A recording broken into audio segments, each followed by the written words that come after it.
खिल्लार गाय व बैल स्पर्धेने रंगला प्रमोद बचाटे यांचा वाढदिवस। विजेत्यांना आमदार डॉक्टर राहुल आवाडे यांच्या हस्ते गौरव। भारतीय जनता पार्टी युवा मोर्चाचे शहराध्यक्ष प्रमोद बाळासाहेब बचाटे यांचा वाढदिवस यंदा खिल्लार गोवंश संवर्धनाचा सामाजिक संदेश देत उत्साहात साजरा करण्यात आला।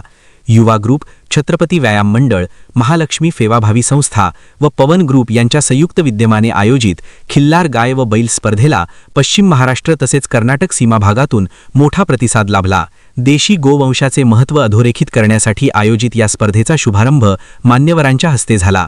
यावेळी आमदार डॉक्टर राहुल आवाडे यांनी प्रमोद बचाटे यांना पुष्पहार अर्पण करून वाढदिवसाच्या शुभेच्छा दिल्या। सायंकाळी पार पडलेल्या बक्षीस वितरण समारंभात त्यांनी विजेत्यांना प्रमाणपत्रे व पारितोषिके देऊन गौरविले। स्पर्धेतील विविध गटांमध्ये विजेत्यांनी उल्लेखनीय कामगिरी केली। ओपन खिल्लार गाय गटात ऋषिकेश कोळी यांनी प्रथम क्रमांक पटकावला, तर बैल गटात देवा ग्रुप प्रथम ठरला। आदत खिल्लार कालवड गटात सागर मोरबाळे यांनी बाजी मारली। या कार्यक्रमास महापौर उदय धातुंडे, उपमहापौर अनिल दाळ्या, ज्येष्ठ नगरसेवक तानाजी पुवार, नगरसेवक अभिषेक वाळवेकर, नगरसेवक सुशांत कलागते यांच्यासह अनेक मान्यवर उपस्थित होते। स्पर्धेच्या यशस्वीतेसाठी विविध तज्ञांनी तांत्रिक सहकार्य केले। या उपक्रमातून वाढदिवस साजरा करताना सामाजिक बांधिलकी जपण्याचा संदेश देत खिल्लार संवर्धनाला चालना देण्यात आली। वसुंधरा शक्ती न्यूजसाठी पत्रकार विजय तोडकर।